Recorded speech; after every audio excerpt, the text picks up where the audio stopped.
ఈరోజు దేవుని వాగ్దానం. జ్ఞానము గలవారు ఇతరులను రక్షించుదురు.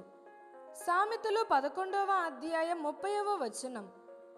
రక్షించాలంటే జ్ఞానం అవసరమా అనే ప్రశ్న మనది.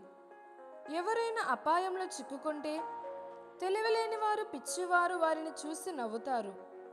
అదే జ్ఞానం కలిగిన వారు ఉంటే రక్షించే ప్రయత్నం చేస్తారు. అగ్ని ప్రమాదంలో చిక్కుకున్న వారిని రక్షించాలంటే దానికి కావలసిన జ్ఞానం అవసరం. అలానే నీటిలో పడిన వారిని రక్షించాలంటే దానికి సంబంధించిన జ్ఞానం కావాలి. ఆ జ్ఞానం లేకుండా రక్షించే ప్రయత్నం చేస్తే మనం కూడా ఆ అపాయంలో, ఆపదలో చిక్కుకొని పోతాం.